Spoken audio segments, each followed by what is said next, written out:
All right, folks, let's try that again. I'm going to share my screen with you guys. We're going to go through this worksheet. As I mentioned before, this will be in the first week of the new 100K, which I'll upload today. I'll talk more about that at the end. Let me share my screen. There we go. That's the one I want. Beautiful. All right. So Fritz, can you let me know you can see this worksheet? Yes, I can. Beautiful. All right. So get everybody else just to turn their cameras and their microphones off as well. And that way it's all recorded nicely. I'll turn my video off. Just make sure your cameras are off, guys, as well. Okay, we'll get rid of this screen. All right. So let's go through this. There are a couple of exercises I want to do, guys, so make sure you've got a notepad and pen. And again, you can do these in your own time. But this is really an extension. If you guys recall from a while back, we did the workshop talking about weighing up your activities and knowing what to focus on and what to ignore. This is an extension of that, okay, but it's going to make it a little bit more, it's going to make it a lot more easier to grasp the idea behind this. So this is going to be for your personal life, but also your business life as well, okay? Just make sure your microphones are off, guys. I'm just getting a little bit of feedback. Just double check that. All right. So this worksheet and practical exercise have been designed to set you up for unlimited success, but not only in business. In fact, your personal life and your default habits, these are good and bad default habit, guys, become an extension of your business. Meaning this worksheet will help you locate your current flaws, enhance your better default and your higher performance, and use this cool thing we call asymmetrical leverage to make more money in your business in the quickest amount of time. So realize this, guys, and I say this a lot, everything in life is a choice. From what you eat, from what you watch, to who you date, what actions you take when you go to the gym, or when you do anything of these things, okay? But the contrast is also true. It's not only what you choose, it's what you don't choose that's just as meaningful. What is most important, everything is binary. You either do it or you don't. There's only two choices, okay? And I think it's a lot more dangerous to stay in between that binary and don't make the decision for either one, okay? Because I realize for therapists and coaches and just entrepreneurs in general, they really suck at thinking. I used to be really bad at just making logical choices, and my thought patterns and how clear my thinking was just terrible. So what is most powerful about choice is it can be seen through an asymmetrical lens. Some actions are so disproportionate of the output and the feedback that these things and only these things should become what you do and what you put your attention on. Now, to highlight this further, just sort of take a mental look around the industry and your niche. You have experts that make all the money and dominate, while others are struggling to even get one paid client or even decide on their niche. Why is this? Why is it so disproportionate? Why are there some experts as coaches, therapists, entrepreneurs, company owners? Why does it seem like they make all the money while a lot of other people are struggling? Okay, it's very disproportionate. Okay, a further zoom in would show you something like $1 billion companies like Amazon, Tesla, Facebook, and Google, etc., while some companies and entrepreneurs are working a part-time job. So why is this? And can this understanding be used to your advantage? Well, absolutely yes. That's what we're going to do today.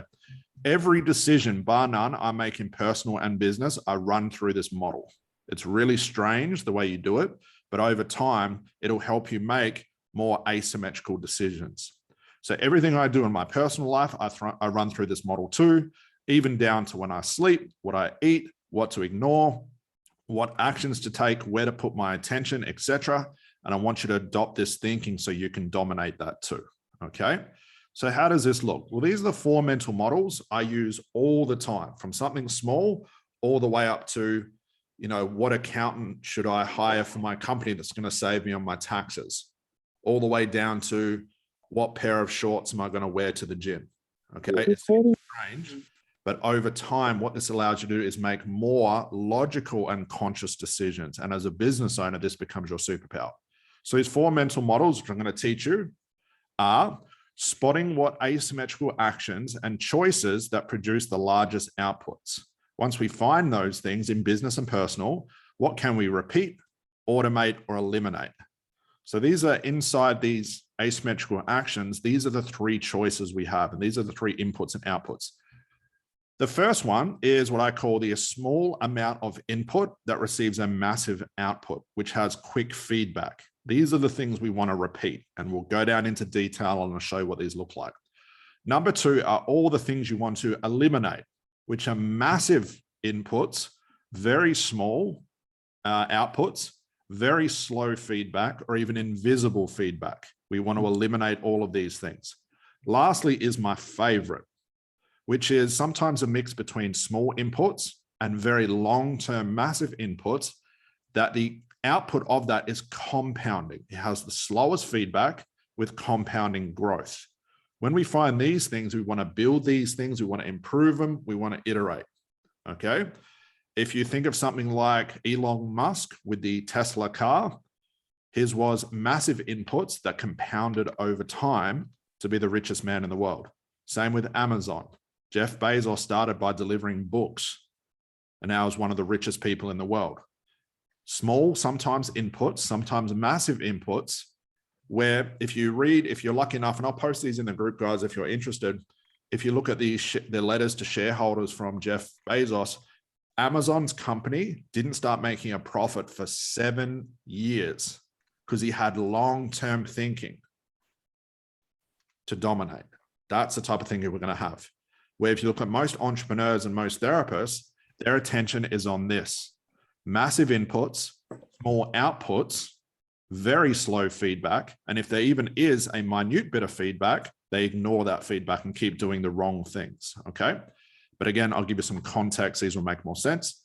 Next is once you find these massive inputs, the number 1 and number 3 type inputs, you want to start thinking about the expiration of choice. How long does this effect last for, and when do I need to repeat it again? Okay. Next is my favorite, the chain reaction of choice. I used to ignore this part, this cause and effect part in my life and in my business. I would ignore it because I thought I was immune to it. No one is immune to cause and effect. Okay. So what is the chain reaction of my choice? What is the effect of that choice? Okay. And lastly, we'll look at feedback. Does this feedback get me closer to my goal or further away? So they're theoretical. Doesn't make much sense now. So let's apply this to your life. What I want everybody to do, and I'll bring everybody back to start, let's start defining your goal and working backwards. Let's just do a quick version of this now. And then I'll get some feedback from you guys. Then we'll go through the exercises. Is it make more money, get more clients, get healthier, find a better relationship? You should do this with all of your choices. So I'll bring everybody back. Let's go through this as a group. We'll do this for a couple of minutes and I'll see what you guys come up with. Okay, so let's get a scrap bit of paper. Again, you can do this with a new week 1. So what's your goals and we can start working backwards. Isn't it always cause and effect? Every time I create a workshop about making more money, everyone shows up. Fancy that. Isn't that good? So that's good feedback. I could ignore that. No. So what's everybody's goals? Yell it out to me. Make more money, more clients, be a better husband or wife, find a relationship, stop smoking. What is it? Higher prices. Higher prices. Yes, beautiful. What else? More clients. Of a client per week. Yep, clients per week, more clients. Work less, make more. Work less, make more. You're going to love this. And again, we've just done the theory. We're going to go through it in context. More for more clients. Yep. More strategy calls. Sorry, Sabine, what was that? More strategy calls. More strategy calls. Yep. Oh, this was looks great. Emptied. Oh my God. Cool. What else? Attracting strangers as clients through social media. Beautiful. Attracting strangers. Yeah. Stick to a diet. Stick to a diet. Good, Leah. Let's get some personal stuff. Like I said, it all becomes an extension anyway. Write a book. Sorry, go ahead, Tony. Write a book. Write a book. Beautiful. Well, that's a task in itself. Oof. Yeah. Get to bed at the same time every night. Yeah, good. Little things like this. What's crazy is, and I play jokes around it with sleep because I know it annoys Vanita when I talk about that I don't sleep, but I'll show you my sleep patterns. And by looking at this through the asymmetrical lens and all of those things, that's all been taken care of. Okay. But Everything, guys, should be run through these 4 choices. Okay. Get Who would- ahead. Yep. I'm Get not- ahead. All right. We'll just, Yeah, I'm just asking you because that's what I need, my needs are. yep. Perfect. So, frustrating that you're challenging me. I've been asking you for 2 hours. Oh, I think that's not about us. Okay. Who would agree that when they come to make a choice, they usually have too many things to choose from? Okay. Who would agree that sometimes the choice you make, you look back and I think, shit, why did I make that choice? I shouldn't have done that. But then you go to make another choice and you accidentally make the same mistake again. Who's found themselves doing that? I did that a lot.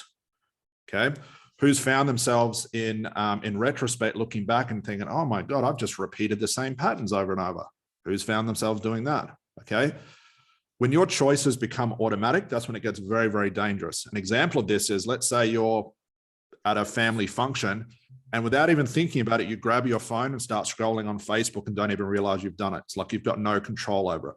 They're very, very dangerous to do when you don't have that self-control. Because if you don't have self-control over those little things, when it comes to making big, important decisions and definitely asymmetrical decisions, you'll stay stuck because you'll end up being that person that does all the massive inputs, but receives no outputs. Okay. So Valerie, did you have a question? Got your hand up, just unmute yourself. Okay. Nope, maybe not. Okay, cool. Everyone with me so far? Everyone's got something? I just need to have a goal. That way we've got some context to work back on. Okay. Let me share my screen again. Okay. So we'll just start by defining that goal, guys. So from there, what happens next? I'll just turn my camera off. Make sure your microphones are off, guys.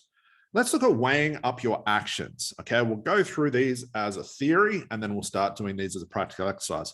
So finding the best asymmetrical choice. Okay. The first thing we want to do in regards to business, you can do this for your personal as well, is we've got to find all those places where you're wasting time. Okay. Where you've convinced yourself that the task you're doing, the output is what you need. And you've convinced yourself that the output is pushing you toward your desired goal, which is money, more clients, and things like this. So what I like to do, because I used to waste a lot of time, is I like to inventory everything I do. Okay. So let's do this just as a sort of a bit of a mind game now. We're going to inventory your week for personal and business. What I want you to do is write down every decision, your actions you completed this week, and weigh its effect up from the feedback you received. Some actions will have produced massive outputs. Some will have negative outputs or even regressed you backwards. Okay, so you've got to be honest with yourself here. Okay, if you're one of those people that says, oh my God, Scott, I can't find the time. I've got to watch your program. I've got clients. I've got all this marketing to do. I can guarantee we can find big gaps in your time where you're wasting. Okay, so an example of this would be like, let's say in 1 week, you made 14 YouTube videos in 7 days. You want to write the feedback. Maybe you scrolled through Facebook for 2 hours each day. What was the feedback of that? Maybe you completed 7 hours of weight training. What was the feedback? You built an entire website in 7 days. What's the feedback? You watched TV for 30 hours because you had to watch that last episode of, I don't know, reality TV show where strangers marry after 90 days. Has anyone seen that show? I mean, oh my God, my sister's telling me all about it, but regardless, you watched 30 hours worth of TV in 7 days. What was the feedback? Maybe you ate junk food 2 times per day in 7 days. What was the feedback? Or maybe you got up at 5 a.m. and ran for 3 kilometers every day. What was the feedback from that? From big to small, I'm always looking for feedback in everything. The amount of people that I get on strategy calls with say, Scott, I'm not getting clients. I'm not making money. I don't know what to do on my business, all of these sorts of things. I'm spending 5 hours a day on mindset. I've been doing the same mindset routine for the last 20 years, but I'm not receiving anything. You've got to look at this feedback point blank in the face. If things don't provide a feedback, you've got to ignore those things because you never know if they're working. We've got to put our attention on where can we track that feedback and where can we turn its attention towards something more asymmetrical, where over time, the more I do it, the bigger the output, but I can start to coast off that feedback. Okay. So again, you can do this in your own time, but we'll just get sort of a bit of feedback from this. And you've got to be honest with yourself here. For me, when I first started, I was spending a lot of time doing mindset, a lot of time worried about what's going to happen next, a lot of time wondering what type of clients I wanted, a lot of time wondering what to call my business, a lot of time in all the wrong places. And the feedback from that was just broke and depressed. But I was convinced in my mind, it was because of a mindset thing. And I'm not just picking on mindset again. That's the type of feedback I'm looking for. Okay. Does that make sense so far, guys? Anyone want to share where they spent most of their week? I didn't think anyone would, especially in your personal. Go ahead, bro. Until a couple of weeks ago, I realized that I was easily burning up about 2 hours of my day just watching random YouTube videos. There we go. And that's how it starts. You know, people I speak to say the first hour of my day, and there's nothing wrong with this as long as you're getting feedback. Okay, there's no wrong or right here. I just want to point you in a better direction. Someone told me they spend the first hour or two each day watching motivational videos on YouTube, like a Tony Robbins video. That's all well and good. But we know motivation is not long lasting. So if I've got to spend every day for an hour or two watching motivational videos to actually do the work for that day, I now have to add up those 1 or 2 hours per day, per week, per month, per year. Now, the expiry of motivation is very low. So what does that mean? I've got to make that decision again I have to repeat it over and over and over each day. Do you sort of see the thinking of that? In personal life, an example of this. Now, I'm not saying you have to go to this extent, but just bear with me here. Eating food. Let's look at this plain and logic. How many meals would the average person eat? Maybe 3 per day. So your breakfast, lunch, and dinner. Okay, just on the average person. What really made this obvious is I have to go to, I like the way I said that, I have to appear at a family function today. For the last 3 days, my mother has been messaging me, asking me what I want to eat. So their last couple of days have been deciding what food, who's going to sit where, this, and this. And there's nothing wrong with that because that's their goal, to have a good family function. But if your day is consumed with what am I going to eat for breakfast, what am I going to eat for lunch, what am I going to eat for dinner, and having to decide on a new meal every time, can you see how much of your mental bandwidth is going towards things that do not matter? That's just an example. And if you've got kids and family, I get it, but hopefully you're starting to see my point here. Okay. I often talk about when it comes to creating content, forget about what you're wearing, just get on camera, forget about the lighting, don't worry about scripting it, don't do all those things, because we spend far too long on the thing that doesn't matter. And we have to keep making that decision over and over before we produce the next video or the next piece of content. Food is a big one. Okay. What to wear is a big one. And I'll talk more about that a little bit later on, but you sort of see the thinking of that. It's all these little gaps in time wasting that needs to go towards what? Something that's more compounding towards your goal. Okay. Maya, do you have a question? Yes, I do. Well, you're kind of on the topic right now. Mm-hmm. So, okay, I do have kids for one thing, but also there are things that I feel are essential to work, like working out or getting my hair done, that are important to me in terms of my career. But can you help me decide what is the right proportion? Yeah, I'll give. So do I put a proportion? I'll give you an example of this. Where I live, to go to the gym, okay, is 10-minute drive. Okay, I've got to leave my house, go to the gym. There are only some days that I do cardio, and there's only some days that I do weights. Okay, I added up over a year, and it's a bit excessive, but I like to do these things. I added up over the year how much time is spent driving to the gym, or actually having my coffee in the morning, getting ready for the gym, finding my gym clothes, getting in the car, making sure I've got my swipe key, drive to the gym, get to the gym, have to wait for people to get off the treadmill so I can go there, leave the gym, come home. It doesn't seem like much, but over time, it could be a couple of 100 hours worth of just driving to the gym. That's a lot of wasted time. So in order to optimize that and find something that's more compounding, I bought a treadmill for my house. And I walk straight from my bedroom, coffee, garage, 3 kilometers later, I'm done. It's these little decisions. We'll talk more about this at the end. Does that make sense for now? Okay. Does, but I mean, is the proportion like 30 to 70, 20 to 80, 15 to 85? There's no set percentage. It's starting to look at, is this really necessary, or have I made an excuse to be necessary?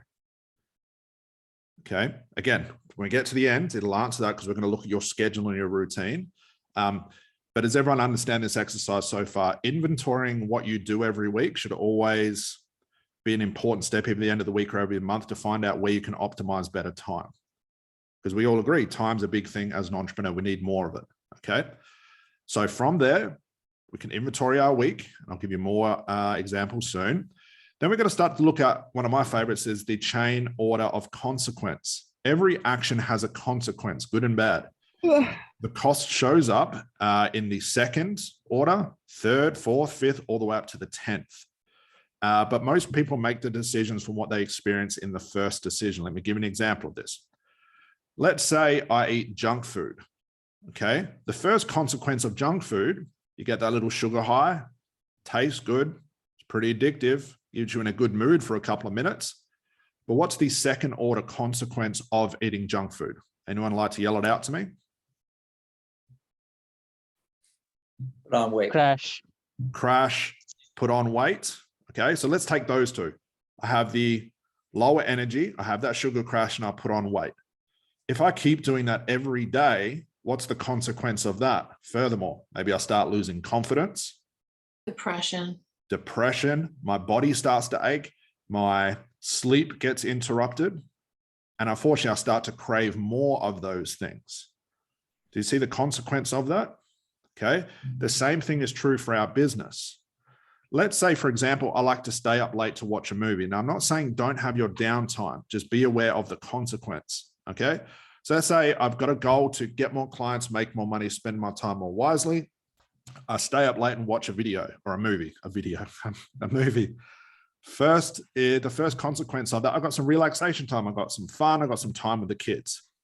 But let's say I disregard my normal bedtime because I want to stay up and find out who killed who on this TV show. Then you put the second version, the second series, the third, and before long you binge watch this whole thing till 2 or 3 o'clock in the morning. It's fun at the time. But what's the consequence of that? You sleep in, means you've lost time for the next day. You're tired. Your body releases chemicals at the wrong time. You start to crave sugar and caffeine. 3 to 4 days just to reset your body clock and your diet. So from one action, I may lose 3 to 4 days worth of inactivity. Do you see the consequence of that? Okay. But most people look at the first consequence of everything. That's all they look at. I'm going to go to a bar, drink alcohol, have fun, and party, because that's fun. That's the first order consequence. That's the chain reaction of that. Drink alcohol, have fun. Okay. But we forget about the hangover. We forget about the next day. We forget about the bad food. We forget about the lost money. So every decision we need to make, you've got to start thinking, what's the consequence of this? No one is immune to the effect of the cause. Okay. Let's say maybe not as fun. I do a YouTube video, which I know everybody hates, or I send out some outreach, or I do a Facebook Live. What's the effect of that? Well, let's say the first order consequence, sure, there's some effort. I've got to do the symptom hunting. I've got to do the prep. It's pretty boring, to be honest. It's a lot more fun to lay on the couch and eat chocolate and watch Game of Thrones or whatever like that. But what's the second order consequence from that? Well, what if that video turns into a book strategy call? And then a week later from that video, again, it compounds over time. And you've done more YouTube videos, more calls get booked in. I get more money, more clients. The third consequence from that is one video can compound for years. An example of this, I've got videos, I talk about this all the time, that I created 5 years ago, and I showed you guys my stats the other day, that are making me money and booking me calls in today. Had I made the choice to not do that, I would not be receiving the compounding output. Does that make sense, guys? Okay. What about Netflix? Let's just give more context. Everyone says, well, Netflix doesn't cost that much. What is it, like $10 a month or something like that? The cost is not in watching it. It's unlimited entertainment. It's fun, all of that stuff. The cost is not buying it. The cost comes into spending all that time watching it. And when you start to convince yourself that your life depends on watching Real Housewives of Miami. I'm just trying to think of all the stuff my sister talked to me about, because that gives you happiness to run your business. You've got to also pay attention to that conclusion.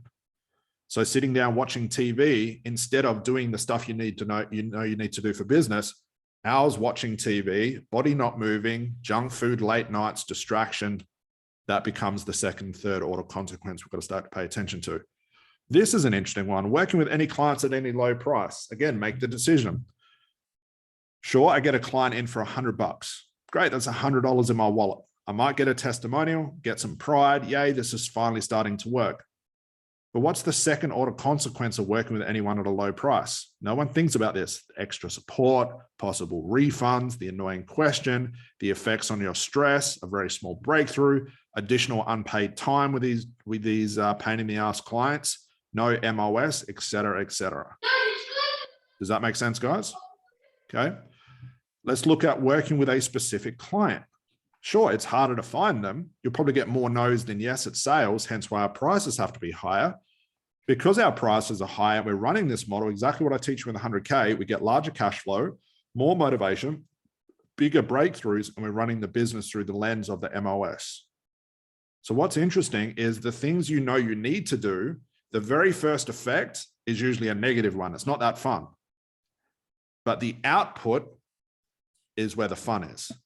Does that make sense, guys? Quite a bit of backwards thinking. Everything has an effect from what you choose to do, what you don't choose to do. If you choose to do nothing, but be one of those people who expects everything, you're delusional.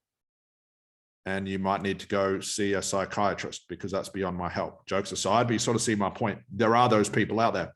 I used to be one of them. Okay. So working with a specific client, we went through that. So everything has a feedback, guys. Every decision we make, you have to run it through the effect. If you're bound by choice with everything you do, don't just start thinking, what am I going to get from this? It's what am I going to get later on down the line from this? I know a lot of entrepreneurs who, let's say, make a couple of $100,000 per year. They get the cars, they get the watches, they go on holiday, they buy the boats if they can afford it. They have these big houses, apartments, parties. All sounds fun, right? Until tax time comes. And they've got no cash that they've kept to pay their taxes. Okay. Their GST is due. Their business tax is due. Their company tax is due. Okay. If you're in the UK and stuff like that, you've got all your VAT taxes and things like that. You've got to pay your super. You've got to pay your Medicare. So when it comes time to receiving the cause and effect of making the wrong decision now, they're stuck in a rock between a hard place. Does that make sense, guys? That's why you're always thinking in terms. We're always thinking long term, just like Jeff Bezos has told us many times. Okay. So feedback. Is there any feedback from your decision? And is the expiry date short? Some decisions have feedback and some don't. Some have positive and some don't. You want to replicate the actions that have the obvious and positive feedback. You want to eliminate the things that have invisible feedback. You don't want to just have that excuse of, I just do it because everybody else is doing it. Like, I get professional headshots because that's what every other coach is doing. Don't be one of those people. Okay. Invisible feedback because it's a negative feedback. Okay. Feedback at its most powerful has compounding and exponential growth mixed with time. Okay. Let me give you some more context. Let's say I go to the gym. What's the feedback of going to the gym for 30 days and doing weight training 4 days per week? Anyone want to yell me an answer? What would the feedback be from that? How could I judge the feedback? Getting in shape, more energy. More energy, getting in shape. What else? Just look in the Looking mirror, better. see your body composition. There you go. Body composition. Yep. What else? Better mood. Better mood. Yep. You eat more. Eat more. Increasing motivation. Who would agree? All positive stuff. Pretty obvious one, right? Okay. The feedback. Yeah. The feedback from going to the gym is, let's say I get stronger and fitter. Okay. The feedback time is quick as I feel better. But as I repeat this over and over, it becomes compounding feedback. Do you see how that works? The weights I lift today are heavy now, but in 6 weeks' time, I look back on it and I could have doubled my weights, just as an example. Thus, if I get stronger, I get all those extra benefits as well. But what if my choice is to say, you know what? I don't feel like going to the gym. I'm just going to sleep in for a couple of hours. because I watched a movie late at night. What's the feedback from that going to be? Any ideas? Feeling lazy. Lazy, procrastination, Guilt, Lost a lot of guilt. guilt. Yeah, it's nothing more relaxing than laying in bed knowing you should be at the gym and feeling guilty. That's really relaxing. Okay, craving bad foods, chemicals are all off. You have that sort of, although you've slept more hours than you should, but you have that sort of hungover feeling. Everyone had that before? It feels like you've been on a bender all night. And it takes you a couple of days just to recoup from that. And the only way you get through that is to sleep more. Do you see the effects of that and the feedback of that? But everybody ignores this. Now, I'm not saying don't have more sleep to rest and recuperate. Sometimes a cool strategy is to be more rested, eat better, and have clearer thinking. That'll sometimes beat your competition, just that alone, because every other entrepreneur or therapist or coach is running this old model, the whole partying model, staying up late, making money, all that sort of stuff. Okay, so you've got to look at feedback for everything. What about YouTube? What's the feedback for YouTube? How can I judge that what I've just done is a positive thing or a negative thing? What would be the positive of doing a YouTube video? Client engagement. Engagement. We can look at views, subscribers, strategy call, clients, income, motivation to do more, that sense of achievement at the end of it. Does that make sense? Yeah. Okay. Feeling tired. Yeah, compounding over time. Give me an example. I have 800, a little bit over 800 videos on my YouTube channel. Okay. It's taken me many years of grinding that out, but it's all paying off now in a big way, especially over the last 12 months. Had I not decided to do those things back then and kept at it and kept looking at the long-term effect instead of the short-term, I would have gave up on that idea. Does that make sense? Everything is a choice. We're always looking for that feedback. Okay. Again, procrastination, Netflix. What's the feedback? No cash flow, cost money. If I repeat this cycle, time of relaxing is short, but the compounding of this is lowering cash flow, momentum. It has a long-term effect in a negative way. I challenge anybody to tell me the positives of watching Netflix.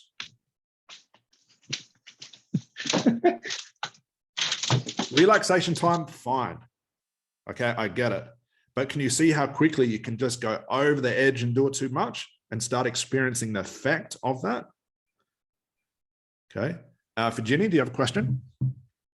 Yeah, good morning, everyone. My question is, how do you know, or how do you know what's delayed gratification and what's not working? Yeah, we'll go to that. We'll get to that towards the end. Okay. And I've made it really, really simple for you. It's always nice when someone's made all the decisions for you, which is what I've done for you guys. Okay, but we'll get to that. But it's a good point as well. When you're looking at the feedback, is to not go into a clouded judgment and see the feedback for what it's not. Watch Netflix for 2 hours and the feedback is, I feel really, really relaxed. Is that what it is? Or have you just appeased your own procrastination? You've got to be aware of these things. Okay. What about scheduled actions on your business each day? If you just woke up and stuck to a schedule for long periods of time, what would be the feedback for that? And I mean, long-term. Clients, cash flow, compounding effect, so on and so forth. Okay. I challenge anyone to tell me anything negative about sticking to a schedule, a good schedule, full of asymmetrical choices, which we'll go through soon. Okay. It's impossible. Okay, so we want to look at every activity you are repeating and locate its feedback. Is it present? If repeated, does this feedback show itself again? If an action is not creating a desired feedback, eliminate it. If it is, repeat it, automate it, or iterate it for less effort. And that's what we're going to do. Okay. So this is really the mixture of 2 or 3 worksheets, guys. It's going to be split up different in the 100K, but I'm going to give you my schedule. Who wants to see this boring compounding schedule that I do every day? Everyone's really interested in this for some reason, but I think it's important. I'll go through this. So if we just recap quickly, we've been talking about, let's go to the top, going through these 4 things, okay? Realizing that everything is a choice, it's just inputs and outputs. It's spotting what asymmetrical actions and choices that produce the largest output. A contrast would be I'm going to sit here and scroll through Facebook for 2 hours and worry about what people think about me before I launch my business. The output of that is going to be horrible. The input of just turning my brain off and making 5 YouTube videos in one day, 2 Facebook Lives, sending out 100 organic outreach messages, getting my banner up and just following my schedule each day that I know I should. The output for that will probably be compounding over time, but it's going to get me closer to my goal. Okay, rather than regress me. Expiration of choice, okay? Expiration is, do I wake up each day and just decide what I have to do each day and keep changing the routine and keep changing my strategy? Or do I just pick one and see it through? Okay, chain reaction of that choice. What is the chain reaction after the first order? After I make that choice, the initial feedback, ignore the initial feedback. What happens as a result of that? Second, third, fourth, all the way down the line. And lastly, feedback from everything. Okay, so the way this looks is the schedule that I run has all of these things intertwined. Okay, everything I do is purely based on inputs and outputs. I'm always looking for feedback and how to make things better. Asymmetry, which means that I'm always trying to find ways of doing things with less effort by automating it or eliminating it or passing it off to my VA that I know are going to compound over time. Okay. And I always know that the choices I make are always going to have a long expiry.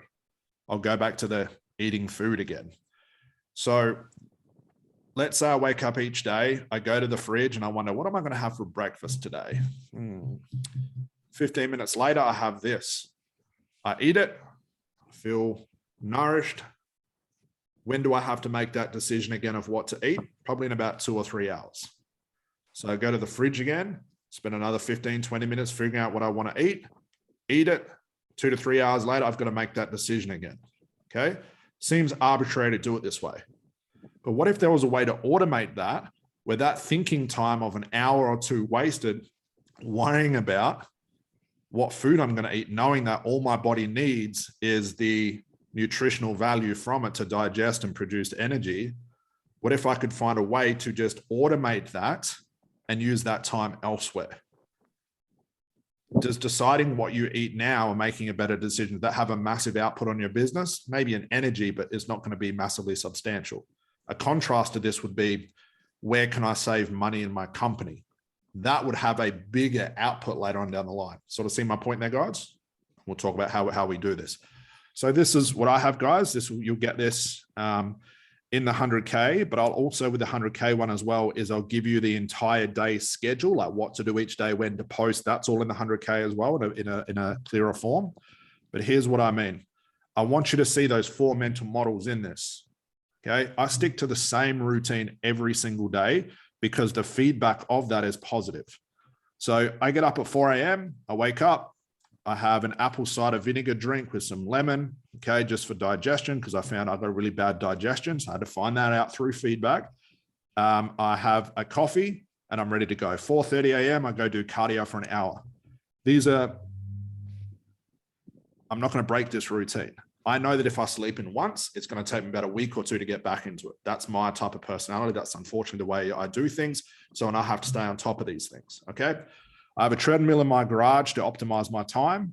So I don't have to go to the gym and wait for people who are taking videos of themselves on treadmills to post it to TikTok. Everyone's doing that at the moment. And I've just got to wait there for the finish. I do that 3 times per week in my garage, but I go do weights for 3 times. But I found that if I go at 4:30, there's no one else at the gym, which means I have the whole gym to myself.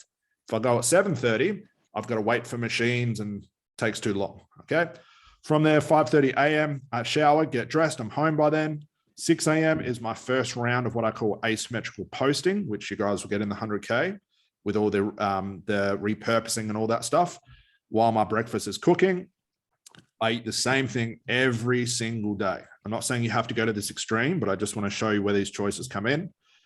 Eat breakfast. I have steak and eggs and salad, vitamins, and another coffee. 6:30, I talk to my VAs. I check my emails. I'm checking on strategy calls, doing some admin stuff and prep for the day. 8:45 is my second meal. Same as the first. I fast until the next day. So I try and do like 20 hours worth of fasting. I don't eat lunch or dinner. Okay. Just turn your microphones off, guys. Just double check those. So from there, at 9 a.m., I do my second set of posting. So you can see in the first couple of hours of the day, I've probably done more than most people will do. I'm not sitting there looking at motivational videos, journaling, all that. I just get into it. Okay. Second set of asymmetrical posting, I do my audience building. I send out my outreach. A lot of my VA does this stuff, but I can do it myself if I need to. And I take my first strategy call. Between 9 a.m. and 12, I'm doing everything work related. There's no TVs on. There's no Netflix. I'm not going to lunch with my friends. I'm not making excuses. I'm getting the stuff that I need done because it's a work day. Okay. I do my third asymmetrical post at 12 p.m. I'm making more content, strategy calls, building the program as I'm doing now, group support, whatever I can do. I'm choosing things that are going to move me towards my goal. Sure, I could sit on the couch and just relax. I'd love to do that, but that's regressing me away from the goal that I have. Between 12 and 3, all the admin stuff. 3 o'clock is my fourth set of posts. 6 p.m. is my fifth post for the day. So I'm posting 4 to 5 times across all my social media stuff. It's all repurposing and all that good stuff, which again, you'll get in the new version of the 100K. 6:30 p.m. I have a shower, I clean up, I stretch, do some yoga. I might read something, maybe watch a TV show, but I get through about 15 minutes and I'm bored to my brain and I just turn it off because it's a waste of time. 7:30, I'm in bed and asleep, and I repeat this Monday to Saturday. This is extreme with Sunday off. This is extreme. But if you want abnormal results, you have to sometimes go to these extreme. My schedule I used to never have a schedule, but my schedule was full of what everybody else is doing. Watching motivational stuff, mindset, listening to audios, not taking action, worrying about what people saying, sleeping in, alcohol, bad food, partying, ridiculous things, okay? And then sitting back wondering why I'm not getting any closer to my goal. So every time I have my schedule, I'm running it through this system as well. What can I repeat? Everything that has a compounding and positive effect. I mean, let's say, because I follow keto and I do a lot of fasting, I know for me personally, that works really, really well for me. I've always had issues with sciatica pain, and it's pretty much gone now because I don't have any inflammation in my body. So I stick to that. Sure, I'd rather have pancakes and syrup and do all that cool carby stuff, but it doesn't work for me. So I had to find out through feedback. Okay. So everything here is a choice. All right. So I'm repeating only the things that have a compounding effect. Right now, as I'm building out the new 100K, that takes a lot of time. I've actually had to shut my strategy call booking system down to stop taking calls because it was interrupting. So I'm actually giving up cash flow right now, a hell of a lot of it, to make a program to better the program that I know the effects of that might only show up in a year or two from now, but I'm making that sacrifice now. Does that sort of make sense, guys? Then I'm automating things. I don't want to waste my mental bandwidth on stupid things I've got to decide on. Like today, my mother asked me what I want to eat at a barbecue. Just make the food, I'll eat it. No decisions, but jokes aside, I eat the same food. You guys notice that I wear the same clothes all the time. I make the same decisions every day. I sleep at the same time. I wake up at the same time. Okay. This thing alone, to some extent, will make you more money than everything else. It's learning how to make these little decisions that help you, give you a clearer thinking for the bigger decisions. Okay. Then I eliminate all the things that regress me away from my goal: junk food, procrastination, TV, alcohol, all the things I used to do, anything that has a compounding negative feedback. Okay. So this is all theoretical. Let me bring you all guys back and let's actually write something down on paper to find out where you're lacking in these mental models. Okay, and I'll answer some questions as well. Now, again, being this all theory, it's easy to understand when you start doing this, okay? I'll bring everybody back. Wow, a lot more people have showed up. Who would have thought? All right, did that make sense theoretically? For those that were at the workshop where we talked about weighing your action, can you see how that's just an extension? Okay. If you don't have a schedule in your life, you'll be at a loss. If you do not schedule your business, why bother having a business? Not going to work. If you don't schedule your personal life to some extent, you're always going to have interruptions and excuses. Now, I can't talk about having kids. I don't have a wife. I don't have a girlfriend. I don't have kids. That's by choice. Okay, that's extreme choices, but that's just pushing me towards my goal. So you've got to take those things into account. Okay, I've got a very good friend of mine who is an entrepreneur. He does massive amounts of money, and his wife is not an entrepreneur. And he tells me that he schedules in date night, he schedules in dinner to help, and I helped him with this, to help him optimize his day. Instead of him and his wife talking about, okay, what do you want to eat today? And she'll say, well, I don't know. What do you want to eat? No. What do you want to eat? I'll cook anything. Oh, I'm not too hungry. What do you, that back and forward of 2 hours of conversation. Now they go on to, we have it here in Australia. I think it's called Muscle Chef. It's like a food delivery service where they just drop off, you order it online, they do all the cooking, and it's got the protein and carbs and stuff like that. And they just deliver it to the house. Gets rid of all of that. And that saves a couple of hours per day worrying about, do you want to eat chicken, fish, or steak today? Seems ludicrous to think about, but that's where our time is. That's where all our lost time is. An extension of what I was talking about before, when I do my groceries, I don't go to the grocery store. Why? Because I know I'll buy all the things I shouldn't have. I'll stop and have a coffee. I'll end up running into my sister because she works there. I'll run into her husband because he works there. They're big managers there. That'll waste a lot of time. By the time I get home, what should have taken me half an hour is now taking me 2 hours. So I get the food delivered to my house. This guy knocks on the door. They deliver it like 5 a.m. in the morning, which is great. Pull it in the house, put it in the fridge, get on with my day. It's all those little things that have saved me a lot of time now. Where people say, well, how do you have so much time to do everything? It's from making these little decisions. Does that make sense, guys? Okay. Now, do you have to live a robotic existence like that? No. But if you were to take anything away from this, please schedule in everything you do. And you have to see everything through those 4 mental models and that choice. Okay. Any questions from that, guys, before we do a little bit more practical stuff with this? And I'll help you guys decide on what you should decide on best. And realize this, I'll point this out because we were talking with Maya before. Who would like to know every decision in their business they should make? From the niche, what to say on the sales call, what to charge, what to post, when to post, and how to post. Who would like me to just give you all of that? You've already got it in the program, so just follow it. It's a choice thing. If you wake up and follow that program and stick to that choice, the expiry of that choice is infinite. However, if you get up and do the 100K for a couple of days and you go, oh, I don't like it. I'm going to go do this mindset course over here, do that for a couple of days. Oh, that didn't work. This one, this one, this one, this one. I'll put my hand up. I used to be one of those people too. Okay. You're not allowing that compounding time to catch up and show you what you're doing is correct. Always looking for feedback. Does that sort of make sense, guys? So I've done that part for you. So let's work on the personal stuff. Any questions from what we've been through, guys? Who could admit? Yeah, go ahead, Maya. What do you do for feedback on like joy and fun? I'm doing it right now. But this is personal to me. So this is my feedback is Henning sending me a message saying he got his first client.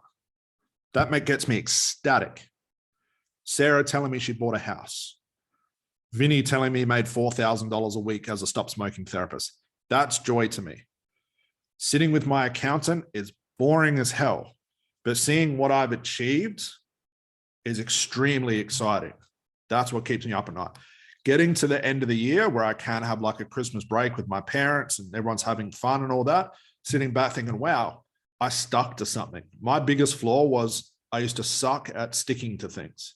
I would make a commitment for about 3 or 4 days. I know this is not anyone here. I know this is a weird extension. I do something for 3 or 4 days and I'd give up. I do it again for a couple of days and give up. I can't start it now. I've got to do it on Monday. Who's had those excuses before? So that Scott, for me, I just say, yeah, it's exactly the same thing with me. Yeah. The same pattern. That's it's still the same it's pattern. human beings. Everybody does it. That's why I have a routine. So that's for me. But again, that's why I say write your goal and you've got to work backwards. Okay, you have to regress backwards all the way down to the little choices. Like my goal is to make $100,000 per year, but I can't even get up at the same time every day. It doesn't seem like it counts much here, but trust me, if we repel that through your entire year, that'll make a massive impact in your income. If I'm wasting 2 hours every day wondering, do I watch Game of Thrones?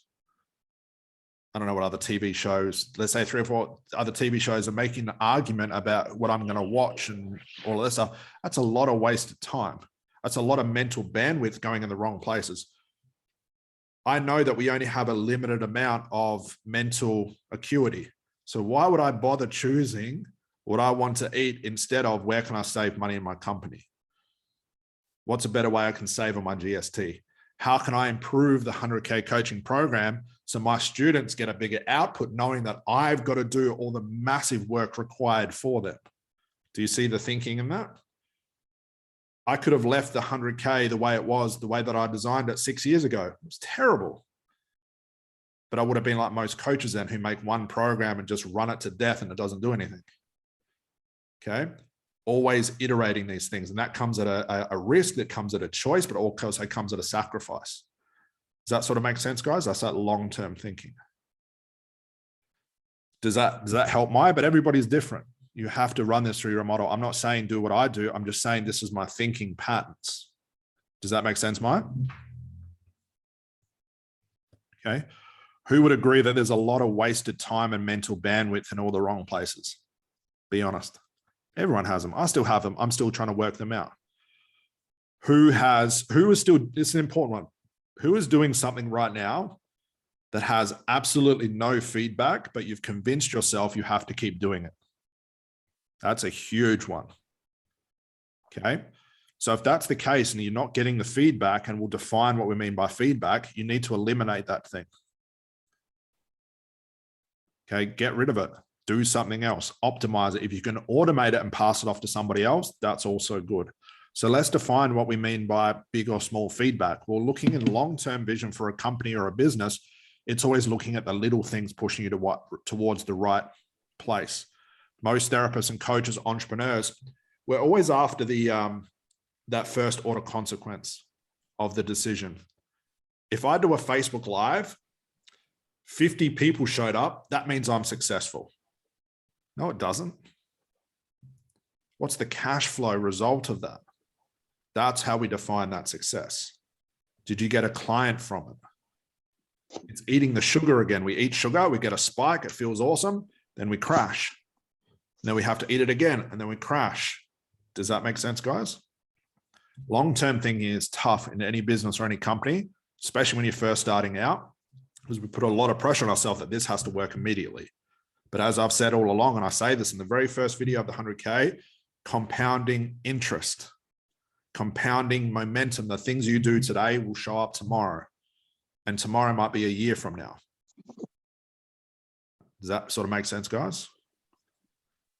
I'll just eat a little bit of junk food today. It won't harm me. Yes, it will. Think about the second, third, fourth, fifth, sixth, 10th consequence of that if you keep doing it. That's the way we want to start to think. Do a YouTube video today. I only got 1 view, Scott. Wait for a couple of months. Do some more in between that. Wait to see what happens after it compounds. Then we take the feedback from that and say, wow, doing 2 YouTube videos a day for 7 days a week for a month, it actually started to work and is actually starting to show up as something positive.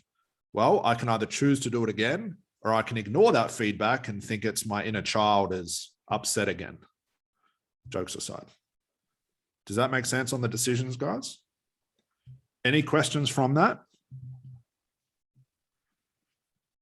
Okay, so if there was some sort of hierarchy of what I want you guys to take away from this and where to start, I'm going to give you these, knowing that the 100K, all the business stuff is done for you. Who struggles to turn their brain off in regards to the 100K program? Who struggles with that? Be honest. Okay. Again, look at it as a decision. I've made all those decisions for you. Okay. So you don't have to make those. You just have to do it. Okay. It's a lot easier that way. Okay.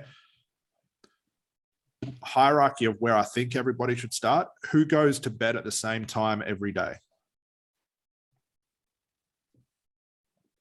Okay. Who wakes up at the same time every day? Okay. For those that don't have your hand up, because I can't see everybody, start there. It seems like nothing. Start there. Set an alarm, go to bed. I don't care how good housewives of whatever is. As soon as your alarm goes off, go to bed. Okay. You're training your body to release chemicals at the right time. You're training your own body clock. And also set an alarm to get up. As soon as that alarm goes off, feet on floor, get up. It seems like nothing. But if you can train your body to do that, do you think doing a YouTube video would be a lot easier? Because now you've trained your body to go through that. It becomes an automatic response rather than wondering what to do or how to do it. Is this going to be scary? So from there, once you're up at the same time, are you going to go to the gym? If you say yes, do it. Don't commit to it and don't do it, because now you're wasting choice again. Okay. Little things. If I drive to the gym for 20 minutes, do my workout, let's say I do cardio on a treadmill, and I come home, that's 20 minutes there, 20 minutes home, hour on the cardio. That's nearly 2 hours of my morning gone. To optimize that, I could spend $1,500, put a treadmill in my garage. It's those couple of hours each morning that what allow me to do or allow us to do more later. Okay. What if being in your car, driving to the gym, driving to groceries took up 10 hours of your week? That's 40 hours a month, 480 hours a year. See how compounding that gets out of control? Okay. But again, you still have to define, is driving the most efficient thing I can do to get to the gym? If I can't afford a treadmill or I don't want to put it in my house, that's fine. Make that decision. But always look for ways to automate or optimize what you're doing to get more out of it. Food delivery is great. Deciding I'm going to eat this. And again, it's a little bit impractical with kids. I'm sure everyone doesn't want to eat the same food all the time, but try and get as close to that as possible. You're the adult, tell your kids to eat it and shut up. That's what my dad used to say to me. I was really fussy. Jokes aside, it's all of these little things. At the start of the month and the middle of the month, I go have a haircut. 2 weeks ago, I had the same haircut. I go to the same guy. But what's cool is, little things aside, he's now going to come to my house because I don't want to drive to him. It takes about 15 minutes to drive. I'll pay him more. Bit of fun. He's a nice guy. He's happy to do it. It helps me optimize things. It's really like hermit lifestyle in action, but it does help. It's all these little erratic choices that take up so much of our energy and time, we end up getting nothing done. For those who are crushing it in this program, would you agree that you have a schedule and you stick to it? It's like a non-decision, just gets done. Okay, that's the way you have to be. It gets to a point where your schedule and what you do becomes the only thing you think about. And what's cool is when you first start, it's going to be hectic all over the place. It's going to be very tough. But over time, it becomes so automatic. A YouTube video that used to take you 30 minutes to do, now it takes you 1 or 2 minutes to do. Make sense? I batch all my YouTube videos on Sunday. I do 14 in a row. It takes about 2 hours plus about half an hour to edit it, put it into the YouTube scheduling software, which is why I love YouTube. So I have a video that goes out at 2:45 a.m. and 10:45 p.m. every single day, bar none. I've just got to put in the effort for that 2 hours.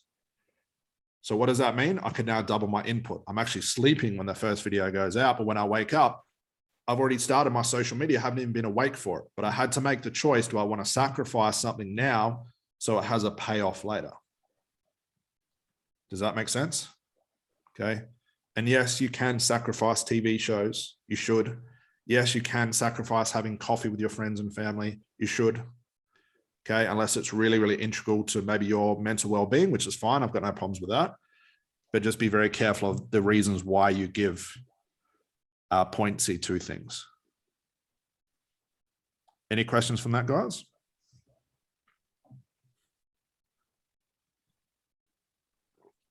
Who has one of those erratic days where it's just non-stop decisions about everything big and small? Yeah, it's pretty common. You've got to get rid of that. That'll take up more mental energy. If you could save an hour on decisions, you can now make another 7 YouTube videos. Boring, I know, but it compounds to money later. Any questions from that, folks? So like I mentioned, just try it for 30 days. Get up, go to bed at the same time, wake up every morning at the same time. Just do that. Make a massive difference. Okay. If you are a single person and you can get away with just eating the same food every day, batch up all your food or have a home delivery system. Okay. It's not even that expensive. Okay. Get your groceries delivered. Just try this stuff. It doesn't cost you anymore. But it doesn't mean now I'm saving time. I can watch another hour of TV because my food's going to be delivered. No, that time has to be put in the right place, of course. And this is how it gets us past of, I don't have enough time to do it. I can't find time. There's always time. It's just where you're allocating that time. And probably 80% of our time is just allocated in the wrong places. Okay. Contrast what you do. There's a big difference between the output of doing business cards compared to doing a Facebook Live. Who would agree with that? Business cards, let's look at the first couple of mental models. What are the inputs of doing business cards? Got to design them, got to pay for them. I've got to deliver them. I've got to hope I deliver in the right place. There's a lot that goes into it. What's the output of business cards, handing them out randomly around your suburb? Who would say the output would be positive? Probably not. Might be a little bit, maybe every now and then. Could you automate that? Or now I've got to pay for someone to do it for me. That's more cost. Maybe that'll work. Okay. But over time, I've got to start to look at the facts of that feedback. If I'm not getting clients from it, it becomes now something I can eliminate, get rid of it. And I've got to find something that has less of an input that has a disproportionate output. If I do a Facebook Live today, that could amount to several clients later on, as long as I keep repeating it. Does that sort of make sense? Okay, that's how we would need to think about everything. Okay, inputs and outputs. What is the feedback? The expiration date of that choice. When do I have to make that choice again? Okay, the long-term compounding effect. Okay, and is there a disproportionate output? So I want to talk about this now. Every action you take now, you're always on the lookout for what is disproportionate. And how can I compound that? That I can actually do less, but still keep getting more. An example of this in context would be like interest from a bank. I put money into the bank, I receive interest. If I'm smart enough, I put that interest that I've made, which is income, cash flow. Should I spend it? No. I put it back into the bank and it compounds interest. It's called compounding interest. If you look at any of the top marketers, the top investors and stuff like that, the reason their wealth goes from, I'll get close to the camera here, sort of doing okay to a disproportionate curve to, oh my God, you're a millionaire overnight, is because they've leveraged that compounding interest. Does that make sense? Okay. So how does this work in the real life when it comes to business? If I make better choices and I get more time, I'm going to put that time back into the business, and that business is going to give me more time later. I'm going to put it back in and back in and back in. Do you see how that works? And enough times where I feel like I can retire, I now have something that I've built that has compounded interest and momentum over time. I can now coast off that. But it all comes down to those little decisions you make now. Do I spend that interest or do I put it back in the bank? Does that sort of give a context, guys? Does that help? So is there anything in your life? So it doesn't matter if it's a live or an uploaded video, either or. I'd rather you do one or the other. Just make the choice to do it. That's way more important. And then make the choice to continue doing it. What's worse is we do it one day and go, oh, that worked. That was actually not too bad. I wonder if I should do it again tomorrow. You've already screwed it up. Make the choice once and stick to it. Okay. But in the 100K, we talk about what's of better hierarchy anyway, lives or uploaded videos and stuff. Has this been helpful, guys? Okay. So how long do you wait before reevaluating the result? Excellent question. That was going to be my next point. So you always want to give it at least 30 to 60 days, okay, to start to see the results of that. But you've got to be on the lookout. Is it a small result? Okay. Or is it a large result? If it's a small result, you've got to put logic into it and think, can that compound over time? Let's say I made 100 YouTube videos in a month and I got one client from it. Who would agree that's a pretty small output? Who would agree with that? Okay. Did it take much time to do 100 YouTube videos if I just repurpose them? Maybe not, a little bit. Not as exciting as watching TV. So now I'm going to make the decision. I wonder if that can compound over time. I wonder what will be the result of 200 videos, 300 videos, long term. Once my name starts getting out there and YouTube does what it does with its optimization of views and stuff like that. Do you see the decision of that? If I go to the gym now, what's it going to be like 60 days from now? Not what it's going to be like tomorrow. I'm going to be sore as hell tomorrow. Always long-term. Jeff Bezos, 7 years long-term thinking before his business made a profit. And I think now he's making something like $2 million an hour or something like that. Had he given up 7 years ago when his company was not making a profit, we wouldn't have Amazon. Everything is long-term thinking. Does that sort of make sense? Now, what's crazy with long-term thinking, what do you think is going to happen to you and your thought patterns through long-term thinking? Who thinks they're going to have doubts? Who thinks you're going to have friends and family saying you're wasting your time? Who thinks you're going to have days where you go, I cannot be bothered doing this? You are going to have those days. But that's where you write it in the Facebook group. And I say something like, keep going, because I know the effects of compounding over time. Does that make sense, guys? Everything is a decision. You either do it or you don't. Personal life, the same. It's like someone who says, you know, I'm looking for a relationship, Scott. And I go, great, but I keep finding all these assholes. Okay, well, what's the decision you're making to find these assholes? Well, I keep going to the same bar and I keep sleeping with the person that very night, and then the very same day or the very same night, and then they keep leaving me in the morning. What am I doing wrong? It's just a choice, but you've got to accept the feedback. Stop going to the places where those assholes are, and maybe that's not your best way to seal the deal, so to speak. Does that sort of make sense? All a choice. We ignore a lot of the feedback. Does that make sense? Cause and effect is everywhere. There's no way around it. Isn't that what we tell our clients? It's crazy how we tell all our clients this stuff, but we don't always follow it. That's another story. So looking at what you do during the day, guys, and inventorying your days, weeks, nights, actions, can anyone see any compounding effect? Like, man, I should keep doing that because I can see how that would compound over time. Can anyone start to see those things?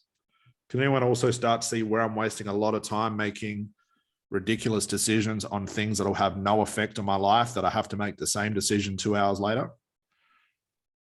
And again, I gave you the context of food and stuff like that because that's the easiest way to explain it. Okay. Any questions on that, guys? Feedback? So is it probably about that exact time when actually, for example, I just watched the bonus content in ACH. I have not joined 100K yet. Week 1, 100K bonus content that is there in ACH. Yep. And for the last 2 days, I've been trying to follow the sleeping thing. Yep. That is the sleep at the same time, wake up at the same time. And so far, I've been on a break for 2 months, so I have not really bothered to stick to a schedule. Now I'm trying to get back to it. Pretty difficult. Last 2 days I've failed, and today I'm failing yet again watching the class. But it's very difficult. I'm just thinking, yeah, at that moment when you have to commit to it, I think the whole point of this is to actually, at that moment, to see the long-term consequence. Yes. But for some reason, I have not seen it yet. Maybe this will change the fact, but so far I have not seen it. As in at that moment to actually see it. Now I really see it and I'm pumped. Yeah. But the moment I have to commit, I don't see it. Yeah, you do, and you won't see it. You won't see it until it happens. I'll give you an example of this. You will know that I ended up in hospital the end of last year on Christmas Day, and up in hospital, exhausted, burnt out, bad sciatica pain. My body just stopped and said, nope, no more. Why is that if I've got such a good schedule? Because I ignored the long-term effect of eating bad, not going to the gym, not moving, not looking at issues around my food and digestion and things I was allergic to. At the time, I couldn't care less. I just loaded myself up on coffee, tried to mitigate all the carbs I was eating, and just worked my ass off. Worked good for a couple of years, really good. But then my body hit the wall and it was all over. Okay, so I still had a schedule, but my schedule was to drink 5 coffees in a day instead of going to the gym. I still made a choice. It was just the wrong one. I didn't see the long-term effects of it when I started doing that 4 or 5 years ago until I was already a part of that negative long-term effect. So my point here is don't wait for it to happen. Use logic. If I eat junk food every day, the logic tells me I'm going to suffer later on. There's cause and effect. I can't escape that. Does that make sense? It's always long-term. if I make $100,000 in my business, I buy a cool car, buy another house, buy some watches, all the stuff I've done as well, waste my money, tax time, I'll sort it out when it comes to tax time. No, you won't, because now you've got no cash flow. Okay, now the IRS is looking at it going, you've got to pay your tax bill in full. I love getting those messages from the ATO that says, you owe this much tax. It cannot be split up into a payment plan. It must be paid in full in 24 hours, or we will start to repossess all the red writing that comes in that letter. Had I not had cash flow, I'd be screwed. I know people that go get a bank loan to pay their taxes, pay interest on the tax, pay interest on the loan, can't liquidate that cash back in their company. And then 2 years later, they're sitting there with no job, no career, but a cool car. What a crappy decision that is. Does that sort of make sense? Everything's long term. Okay. Yeah. Okay. But yeah, you don't want to have the effect of it before it's too late. Just know, use logic. If I have crappy sleep for 5 years, what would be the result of that? May as well fix it now. Maya, go ahead. Still curious about the balance question. So, I mean, I understand, of course, set a goal and then work backwards, like based on how much you want to make, how much do you have to work for that? But then I feel like there's a second step, which is, okay, now I'm at the margin, right? Like I make enough money. I also have other things that are important. So like, are we just like squeezing it to be like, okay, now it's 3% more towards career, 5% more towards, and you just get it until you feel like it's as tight as it can go? Yeah, this is a good point. I'm always trying to optimize that decision. Let's say, for example, I want to introduce a hobby, which is gardening. I want to introduce that. Right, exactly. I've got to see, where does that fit inside my schedule? If I'm back to back in my schedule, what can I automate? Maybe I could pass that off to my VA. She could do that. That saves me 2 hours a week. That 2 hours can go into the gardening. I'm going to test that, see the feedback over 30 to 60 days, make sure it didn't disrupt anything else, make sure it didn't cause me to procrastinate in other areas, because I've convinced myself that gardening is all about mental health and that's what I need. I've got to be just very careful of that. Could be the case. We're going to test that. Always testing and iterating. It's a weird place to be when you think in this way instead of highly emotional all the time. That's very dangerous. So always trying to squeeze those things in. And as my friend does, they schedule in date night. And again, it's maybe not the best way to do it, but he schedules in like time for my kids, do their homework with me. He does all that.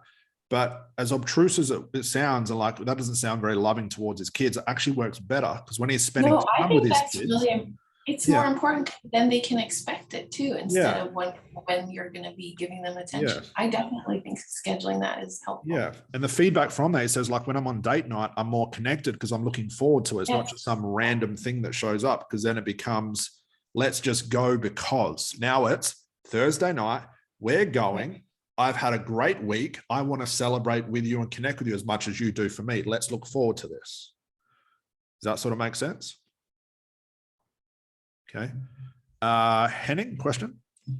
Yeah. Are you further talking now or in the new week one about this balancing out of the rather short format content that the platforms now seem to attract versus the rather longer ones? Yeah. So the feedback I got was, although I gave you guys a schedule, it's still a little bit chaotic. So I wanted to narrow that down and give you particulars, like post at this time, post this, post here, but also reflect when this post goes out at this time, expect it to show up over here as a result. So what we've introduced with 100K, making the program shorter, which has helped, because all guys know that I talk a lot. So I've managed to get that down by several hours, less time watching, more time doing, which is good. But also repurposing content in such a way where, and I won't sort of spoil the surprise, I can make one YouTube video and I can repurpose that for 4 or 5 days in a row. So what does that mean? One action, one input, massive output that compounds over time. So if you think of this, YouTube as an example, I create 14 YouTube videos on a Sunday, an hour maybe to edit, half an hour to edit, let's say 3 hours max. It's a lot of work, a lot of thinking, a lot of time consumption. But those 14 videos can now be repurposed for my entire month. What does that mean? I don't have to think about content for an entire month, because in one Sunday that I committed to, I have enough content to last me for over a month. To be able to post something, what looks new, every 3 hours, 7 days a week. That's that repurposing power. And the reason repurposing is so important just in this case, because it highlights what I mean about small input, massive compounding output. Okay, but not every social media can be done that way. Like, let's say we do a Facebook Live. That has to be, the choice to do that has to be made every day. However, it does have compounding effect, because now I can download that YouTube video and post it many times in different places. I can take a 10-minute Facebook Live, chop it up into 10 1-minute videos, which I'll show you guys how to do. Now I've got 10 YouTube shorts, I've got 10 Facebook Reels. So from one video, it can go in 10 different directions. That's the repurposing map that I'm giving you guys. Does that sort of make sense? It does. I guess, yeah, it's even like, from what I see, especially like on Instagram and TikTok at the moment, it's very reactive. It's very much like trends, current trends of the last few days that then therefore increase your chance massively of being shown to more people in a short amount of time, which basically always keeps you at the, all right, I need to study what happened in the last few days in order to do the same thing today. I need to edit it quite a lot in order to do all of that. It's very short term, and ultimately these shorts, reels, etc., they're gone, right? And this is a great point. Thank you for bringing that up. This is what I mean by doing the same thing and focusing on the only main thing. Okay, what do I mean by this? Trends come and go. You've got to have subtitles. You've got to put images on your videos. You've got to put this, you've got to do this. You've got to flash the lights 3 times every time you do a Facebook Live, because that means you're connecting to the universe, and the universe will bring you money. All these stupid things people come up with, go back to what's the main thing. The only main thing is I've got to create a piece of content. So instead of worrying about, like you said, short-term trends, I'm always thinking long-term. And simplifying long-term means for me, if I make more than everybody else as far as content, I'll always win later on. So here's what I see happening with social media, because there's so many people doing the same thing, all making the mistakes, which is good for us. So many people trying to compete on these platforms, but so many people trying to follow these trends. Everyone's forgotten about long-term. So although we say there's short-term and long-term strategies, I would say by the end of this year, if not next year, everything's going to be a long-term effect. But the long-term effect of that, the output's going to be greater than it can assume now. That's why I don't follow trends. I make a decision. This is my schedule. I'm not going to include anything until I've exhausted that schedule. And I've been following that same posting sort of content, thinking around content for probably the last 10 years, and it hasn't failed me yet. So my point is, don't follow trends. Just because somebody else says you should do it, in a couple of months, that same person tells you to do something else. So don't be one of those people. Always long-term. But you've got to be prepared and be realistic. That long-term is going to be fucking frustrating, because the output may not show up. But when the output does show up, all of the times you're looking for the output will all be given to you at once. Does that make sense? I'll use Vinny as an example. I don't know if Vinny's still here. So Vinny, I don't know if he's here, $4,000, $4,500 for stop smoking in a week. It wasn't because what he did the week before. It's all the stuff he did months and months and months and months and constant action over and over and over and over, now showing up as a $4,500 a week. And now what it looks like, everyone goes, well, Vinny's only making like TikTok videos for like a couple of minutes. That's the effect. But look closer, zoom in. It's all of the other things that have pushed that output towards those $4,000 weeks. That's more than I made as a stop smoking therapist, because it's compounded over time. Okay. All the things you do today show up tomorrow. I'll take this sort of quote from from Dorian Yates, who was a professional bodybuilder back in the 90s, someone I highly admired, just his thinking and mindset around this whole bodybuilding thing. He says, I would stand in the mirror. The size of my shoulders was a direct result of how much I shoulder pressed. If I want bigger shoulders, I have to shoulder press more. Does that make a lot of sense? The things you are receiving right now is a result of what you've done. It's cause and effect. It shows up everywhere. The result of being 30 kilos overweight is a result from eating all of the wrong foods before. So in that theory alone, which I love, you can apply that to everywhere, life and business. If I want bigger shoulders, I'm going to push more weight. Okay, it's cause and effect. The muscle gets stronger or it tears. Very rarely it's going to tear. It atrophies and grows stronger and stronger to be able to cope with that same amount of weight the next time. So if I go to the gym and I want bigger shoulders and just push the same weight every time, will my muscles grow? No, because it's already responded. So next time I go to the gym, pushing that weight gets easier. So what if I manipulate that and give it a little bit more, another 1 kilo, another half a kilo plate on each side, and compound that over time? At the start of the year, I'm shoulder pressing, 50 kilos. By the end of the year, I'm pushing 150 kilos. Do you think I'm going to see a massive feedback in the width of my shoulders? Of course. So if I apply that to business, I get the same thing. I look at every bit of income, every client, every success story that we have is a result of what I did yesterday. And yesterday's was a result of yesterday. If I want more out of this next financial year, I've got no problems doing more. However, if my schedule is limited because I've pushed it to the limit, I've got no extra time, I now look at all my activities and say, okay, what can I pass off to somebody else? Do I need to hire another virtual assistant? That's what week 4 is about. Can I eliminate that thing because that thing really wasn't working? And I can see that now. I was wasting my time with that. Get rid of that, automate this. Going to the shopping center, man, that was taking like an hour and a half every other day. When I just get my food delivered, my body only needs the food. It doesn't need to be carrying groceries to my car and getting a coffee. That's not giving me anything. Do you see that thinking, guys? Always trying to iterate things.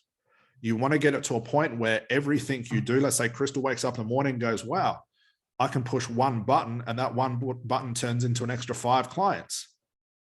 But it's not just the result of pushing that one button, it's all the other stuff Crystal did beforehand that allows that one button to exist. Does that make sense? Is that helping, guys? Scott, there's just one thing that you mentioned, and it's not directly related, but to the answer of the previous question, you said these platforms like TikTok and Instagram, they will not have, they will be optimized for long-term results. And like, can you just expand on that just a little bit? Yeah, absolutely. Probably do a contrast. Go look at my content and notice it looks the same every time. I wear the same clothes, same seating, same lighting. I don't use my phone. It's the same thing over and over, repurposed. Because I know long-term, the only thing that exists is value. The market rewards value. The market doesn't reward lighting. The market doesn't reward subtitles. The market doesn't reward me dancing on screen and pointing at captions. Bit of fun, it's some trends. Look at TikTok as a trend. Okay, I've only just returned back to TikTok. When I first started TikTok, not even that long ago, it was all dancing to music, wasn't it? That was like the thing. You create your TikTok dance, that was the thing.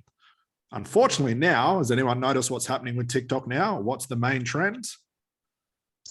I don't really want to say what it is, but it's pretty obvious. Go flick through TikTok and you'll see what the trend is. No longer dancing, it's showing as many body parts as possible. Okay.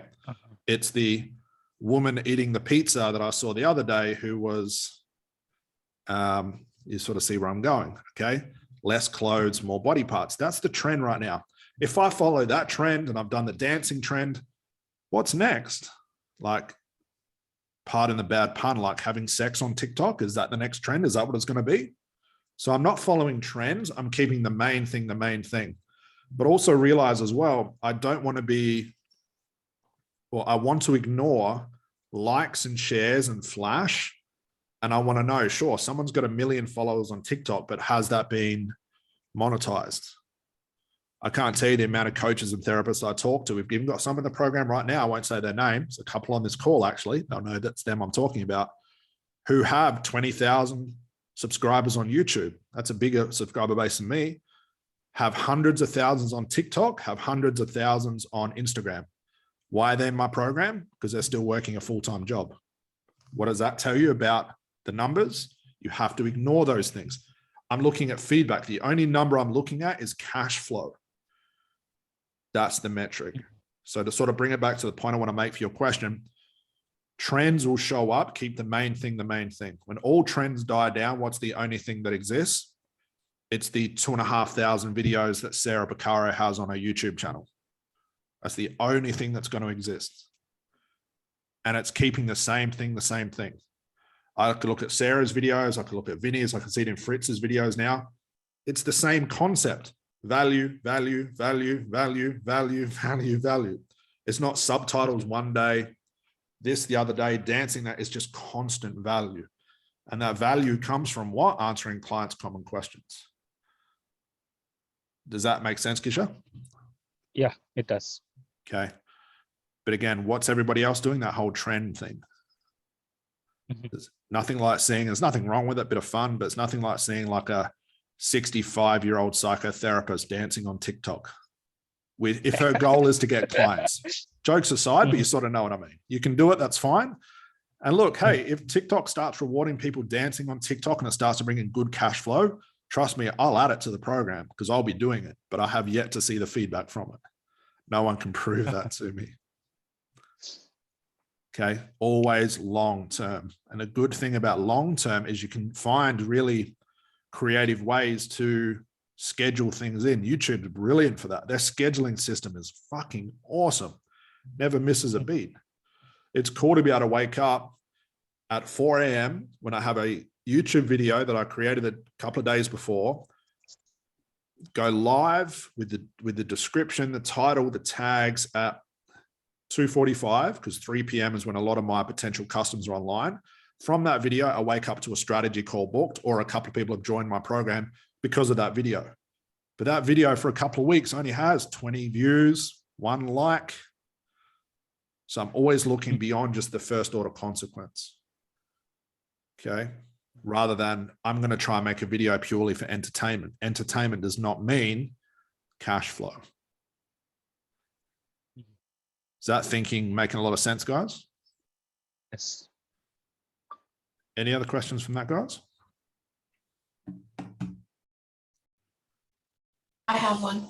Go for it. Okay, well, I'm very interested in the long-term, short-term gain thing because I support my whole family on my own. So Sure. I want cash all the time because it helps our life. Yeah. I mean, at what point do you decide, okay, I'm going to raise my price so that I create more time and lose more potential clients? But Yeah. how do you make that decision? I think great question. I think you make that decision when you've taxed your current schedule. Okay. So you have to, definitely, if you're supporting people or you need that instant cash flow, you have to then, you've got to juggle short-term and long-term. Okay. Short-term, what's crazy is short-term shows up from long-term activities. Short-term shows up from long-term activities. It looks automatic. It's like, unless you're an accidentalpreneur, there's some of those people out there that are just fucking lucky. Okay. I don't know who those are. I can't do that. That's for sure. But like I said, I can wake up in the morning. I'll give you an example of this. This will help. We launched the ACH training the first time September last year. Okay. Within a day, it did about $180,000. Great. It's a good cash flow day. Okay. However, 10 years ago, it failed big time. No money, nothing. But I kept at it. It showed up today. It looked like I only launched it today, and that's the reason why everyone bought. No, it's all the stuff I did back then. So short-term effect is an instant result of the long-term factor. So the reason I bring this up for you, Myra, as well, you want to juggle short-term, but realize short-term only comes from the things you do yesterday. So your expectations have to be realistic. It will get to a point, trust me, where you can make one post and it turns into clients. It will come to that. You will experience that. but not right at the start. But like I have enough referrals just from my neighborhood and from my customers Yep. for the short term to be full. So does that mean I need to now take one, like make time out of that and invest in the long term and sacrifice some customers at the lower price? Yeah, it depends what your goals are. You've got to make a decision. Do I want to make more cash flow? Is that the initial goal, or do I need more time with my family? If I need more time with my family, the only decision I need to make is what customers can I cut? That's the only way to do it, because if they're taking up most of your time. If social media is taking up most of your time, you hire a virtual assistant. You've just got to make that distinction of what you're trying to go for. For me, it's right now it's making a better product. So my sacrifice is cash flow. I'm giving up cash flow right now to make a better product, knowing it'll show up later. I'm giving up strategy calls. We've turned away probably 35 strategy calls just last week, all willing to pay on the spot. And I emailed them, said, I don't have time, either do the program or don't. Very harsh. Lucky some joined, that was good. But I had to sacrifice a lot of other cool stuff I was doing in order to get this done first, because it's a long-term vision. So it just depends on what your goal is. If you can define what that goal is, I can help you make that decision. So are you trying to get more cash or time? What are you trying to do? I mean, I'm really enjoying having cash right now, but the way you're selling it today really makes it seem like I would have a lot more cash if I took some time away from that and reinvested it. So I'm just rethinking it right now. Yep. And what you said just there would be the decision I'd make. More cash has a limit if your prices are stuck at a low selling point, because you can only include so many people per day. So let's say I include 5 people per day at $500. That's $2,500 for that day. That's a good day. If I want it, but let's say that day is completely back to back with clients. No ifs, ands, or buts. I've got my personal life, business, personal life, sleep, everything's accounted for. If I want to get to $3,000 per day, where am I going to leech that time from? Can't be sleep, because that's important. Can't be family time, because that's really, really important. The only option I have left is raise my price by $100 each per client, which brings me in that extra $500 cash flow for the day. It's just little increments like that. If I want to go to the extreme, and you said, Scott, I want to have 5 extra hours per day of personal time, I'd say, great, sack 4 of your clients and charge one of your clients $3,000, because that's the only way it can be done. That's just looking at the logic of it. And that's that decision-making. And it's running through those mental models. Does that make sense? Does that help? Well, except that there's still part of me that thinks like, well, you can't just keep raising your price based on, like I started a year and a half ago. Like, where are we getting here? Yep, How fast are we getting there? There is a limit. My limit for my therapy clients was $1,500. And these for multi-million-dollar lawyers, which breaks down that idea of, rich people are happy to pay more. It doesn't always work like that. Okay. If I did $1,550, $1,600, they said no. I couldn't break that barrier.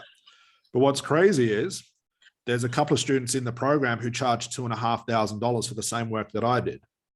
Right. So that you've got to find the barrier for yourself. I don't know what that would be for you. Sarah's charging $4,500. When she first started, I told her to charge $1,000. I can't imagine she can push it further past that. So what did she do? She joined Therapy Maximizer, less one-on-one clients, building out a program that can save her time. She can spend it with her daughter. It's just readjusting your goals and pointing the business in the direction that you want. If I just want to work part-time, I'll hire 2 full-time VAs and I'll train a salesperson to do my calls for me. But I don't want to do that because I like this. It's giving me what I want. I'm enjoying this. It's making those decisions based off new data that I'm receiving. The whole point is don't make decisions based on what everybody else is doing or when you're highly emotional, because you'll fuck the whole thing up. Does that make sense? Does that help, Maya? Oh yeah, very helpful. Thank you. You're welcome. Any other thoughts or questions on that, guys? Does this make sense? It's been helpful? Okay. And remember, when this is introduced into the new 100K, the decisions about business have already been made for you. Okay. Just got to do it. Makes it really easy for choice. Either do it 100% or don't. If you do it 50%, that's torture. What you don't want to be is one of those people who does it 50%, but expects 100% of the results. And if you message me about that, I won't answer your message because the point is pretty clear. You have to do everything in order to get enough data and feedback and a big enough sample size to see what we need to change next. Does that sort of make sense? Okay. I used to be disillusioned where I would do one thing, but expect the feedback to be 10 times that one bit of effort right at the start. It doesn't work like that because I was a nobody, absolute nobody. You have to become somebody to be able to coast off all the stuff you did before. Okay. Elon Musk, another example, 7 years straight, working 7 days a week, 18 hours a day. Everyone thinks that's ludicrous. Why would anyone do that? The reason why is the richest man in the world. It's not for everybody. And I'm not saying go to that extreme, but there's nothing wrong with grinding.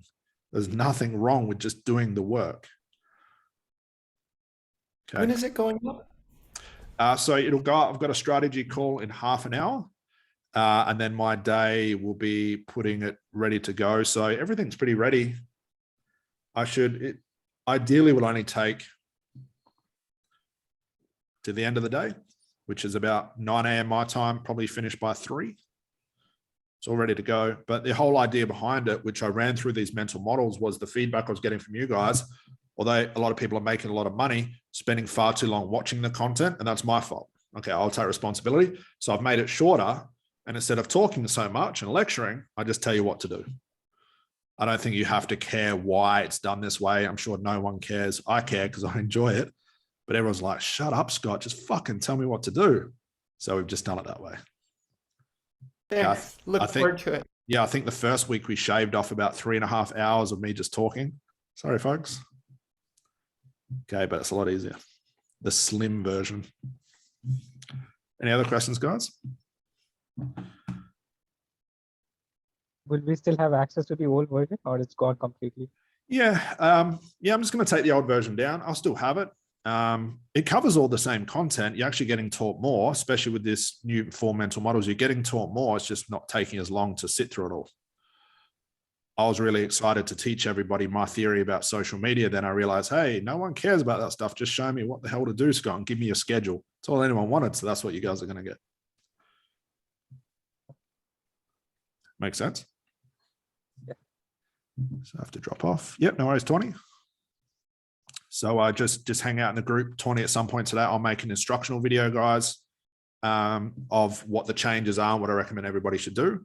So Chris says, are there full tutorials on how to use YouTube? Yep, week 3 is all about YouTube and passive income. Everything's there. So with the new week 2, we've included Facebook Reels, TikTok. Who would have thought? Okay. But what's weird is the same way you use Facebook is the same way you use TikTok. It's the same thing. We're repurposing what everyone still believes for a long time. You have to make a different video for Facebook and a different video for Instagram. It has to be different for TikTok. No, it doesn't. Hell no, it doesn't. The only thing that changes is you can't have some content from Facebook onto YouTube because that's YouTube's rules. But everything else will repurpose. Like I said, the 4 or 5 times I posted yesterday, which is 26 pieces of content I posted yesterday, all came from one 10-minute video. Pretty cool, right? That's repurposing. It just took me a long time on Sunday to create that 10-minute video. Okay, what cannot go from Facebook to YouTube? So it's getting a little bit lenient now, but YouTube came out a couple of years ago and said it won't be, not that it won't be accepting, I forget the word they use. They don't recommend using a Facebook Live, which is usually compressed. It doesn't look that good, and uploading that to YouTube. What they want people to do is create quality YouTube to try and keep people on YouTube longer so it looks good. The aesthetics are there. So that's why they said they're limiting the views of like Facebook Lives or people like recording from their phone onto YouTube videos. They're trying to limit that. I think it's a little bit less restricted now, but there's a reason why I think you should create individual YouTube videos. And I give you that reason in the course. It'll pay off dividends later. Okay. I missed that comment just before. I heard that Facebook next week will add a TikTok format. Yeah, I heard about that. We'll see what happens. A lot of that stuff is usually fake news. Everyone's seen those posts when someone says, as of next week, Facebook's going to be shut down, collect all your photos. It's just all fake news. I just wait to see what happens. And all this supposed stuff that's supposed to happen to social media never happens. But as we were talking about with Henning before, everyone follows that trend. It's just the same thing. Okay. Brian, go for it. Just unmute yourself, Brian.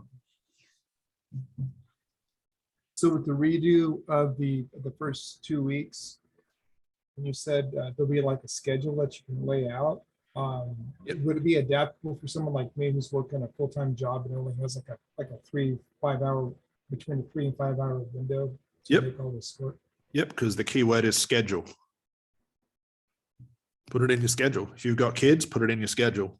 If you go to the gym, put it in your schedule. If you have a full-time job, put it in your schedule. If you have to take care of your parents for 2 hours every day, put it in your schedule.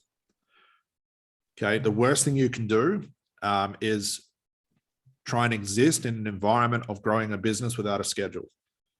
And that's what I mean to get used to a schedule. Just schedule in your sleep time, schedule in your eating time, schedule in your fasting time if you do fasting, schedule in your food, schedule in date night, schedule in everything. That way you're accountable for it. I think the worst thing we can do is wake up in the morning and say, okay, where am I going to start today? What should I do first? It shouldn't be that. It should be look at your schedule and say, okay, this. So what I give you in week 2, I give you how to do all the content, TikTok, Facebook, all that good stuff. And then I have this as my schedule of the business. I gave you my personal life schedule before, but in between that, you'll see when I post to YouTube compared to Facebook. When I post to Facebook compared to Instagram, I call it asymmetrical posting. And yeah, but I only have like a certain window during a certain time of day, so I wouldn't be able to follow that schedule. Yep, you do what I know a couple of the students did who are no longer working those full-time jobs, which is cool. I forget his name. He said, I was still working a full-time job. I'd batch all my videos and all my content on the weekend. Then I'd go to a toilet break at about 9 a.m., sit on my phone, post it all, get back to work. Okay, and it paid off for him now. He's doing this full-time now. I think he's doing about 15 grand a month for being a factory worker. Make sense? So it's just those little sacrifices. Like tomorrow, is it tomorrow? I think tomorrow I've got my family dinner, which will probably start at lunchtime, but I'm going to have to sit there for 8 hours while they talk about TV. I'll quickly say, because my mum doesn't allow me to take my phone because she knows I'll just work. So I'll say, oh, mum, I'm just going to make myself a coffee. Take my phone, Instagram post, Facebook post, YouTube post, Reels, come back with a coffee. It's all done. So jokes aside, a little bit of sacrifice. When I show you that I'm posting a lot of that stuff, we can do from our phone now because you've set it up and repurposed it like that. So it's making it even easier for you guys. Okay. So you covered that too, Scott, how to post everything off your phone? Yeah, I've, as best as I could. The quality is not that good. When I was recording it, I'm standing in my kitchen and I've hooked the camera up to my shirt so it's pointing down. So you'll see my hands just going, okay, that's LinkedIn done, that's Instagram. So I'm showing you on my phone because it's really quick that way. So I've given you sort of like a day in the life of me. I made 4 videos and say, okay, this is my 6 a.m. post. Bang, bang, bang. Hey guys, it's 9 a.m. Here's my next post. And you'll see that what I posted at 6 a.m., I've repurposed the same thing at 9 a.m. You just see me do it from my phone. Okay. Henning, sorry, go for it.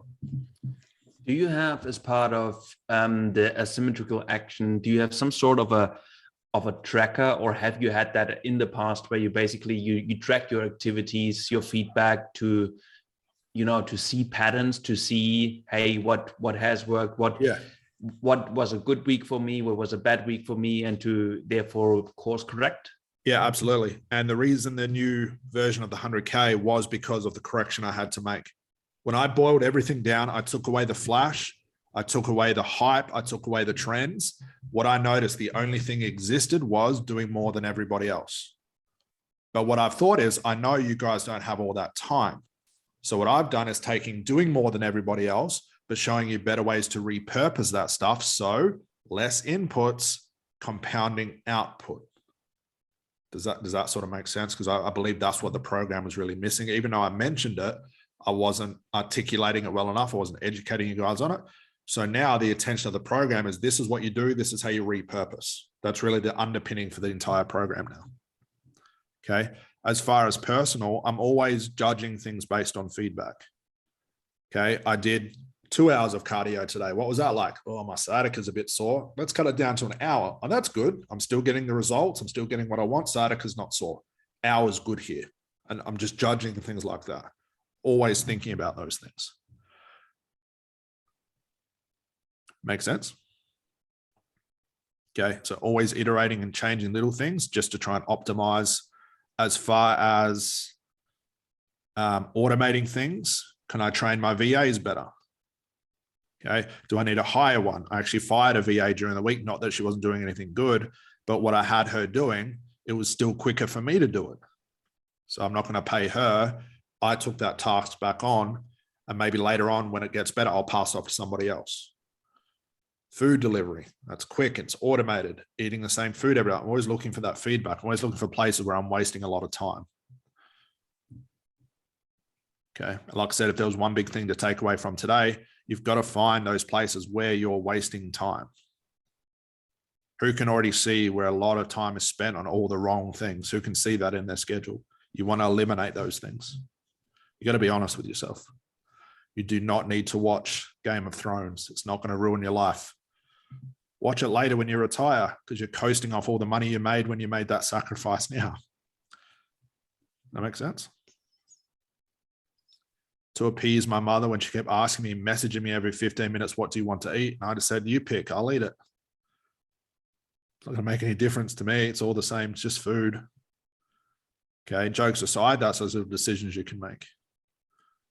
And they're probably planning this for 4 or 5 days. And again, different goal.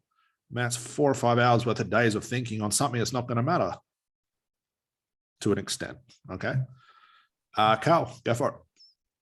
Hey, I'm trying to create some content because I'm starting from scratch. And you mentioned there's some BB background music links.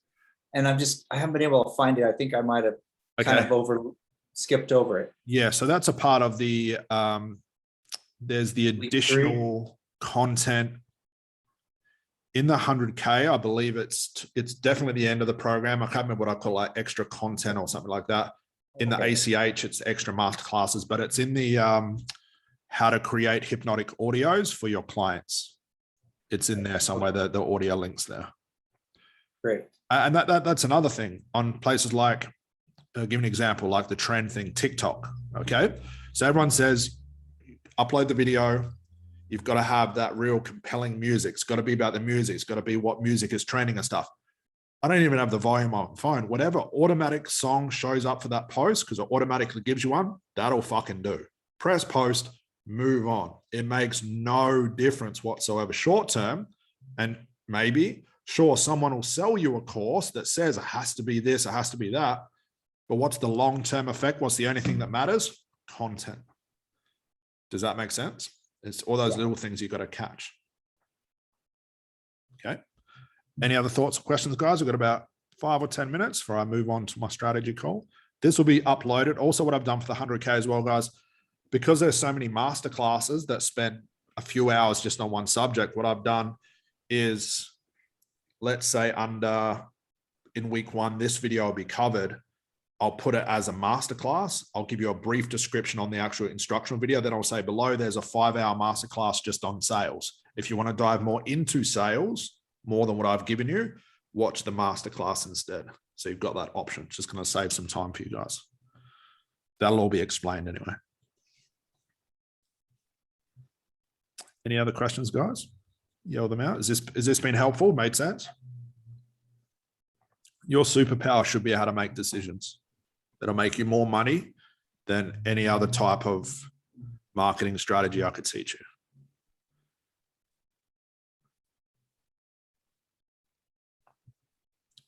Thoughts, questions, anything at all, guys? And again, this will be uploaded. I'll just make sure I didn't answer those questions. What can I go to YouTube? We talked about that. Are there full tutorials about how to use YouTube? Yep, week 3. It's done. Different pictures in backgrounds. Oh, someone asked about as well, professional headshots. Should you get a photographer to take photos of you in obvious positions, like business ones where you're thinking really hard and they take a photo? Forget about that stuff. Stuff doesn't matter. Just post something. If you're making a written post, just download a free image from Google. That's all we do. First one that shows up. You got to think about the input of getting professional photos. That's a lot of effort. It's time, it's money for what? I've never had a lawyer stop smoking because I had a professional headshot. Stuff doesn't matter. But again, that's the whole trend thing. Logos, all that stuff. You can sort of see how that thinking shows up there as well. All right, guys, last round for questions. So from here, the best thing you can do is take away this information. You can watch this again. Look at your schedule. Where are you wasting time? In the tasks that you're completing, are they moving you towards your goal? Are they regressing you? What can I automate? What can I eliminate? What can I enhance? Look at the feedback. Like I've been journaling about being a millionaire for 25 years. It still hasn't shown up. Might be a good idea to give that up and do something else. Look at the feedback, but be honest with it. Okay. And then look through what is a small input with a disproportionate output. Okay. And how can that compound? Make sense, guys? Any questions? Straightforward. All right. So what we'll do, guys, we'll end it there. So from now, just bear with me. If you're watching the 100K and you find that some of the videos in week 1 and week 2 aren't working, that's because I'm uploading new ones. We'll be deleting and moving things around. So it'll be all over the place. I'll make an instructional video, hopefully by the end of today, if not tomorrow, that'll say, hey guys, it's up now. Here's what happened. I suggest go watch this. You'll see this. This is how it works now. Wait for that video and then you're all good to go. So it's the same login, same, everything will remain the same. Then next week, I'm going to finish off the YouTube. There's a couple of extra things I'm going to add to the YouTube week. So that'll be week 1, 2, and 3, which are the ones that needed the fixing anyway. That'll be all brand new, ready to go. The rest of the other weeks are fine. They're all good to go. They're the ones we last updated, which is fine. And you basically got a whole new program. And from there, when I can figure out a way to train highly adaptive robots to do all of the thinking for you and do all of this for you, that'll be the next version of the course. But Elon Musk is not there yet, so I can't steal his stuff. All right, guys. So enjoy yourselves. Look at your schedule. Trust me, this will be the most important bit of personal development you do. And guys, enjoy the new 100K when it's up, and I'll see you guys in the group. All right. Bye, guys. Thank you.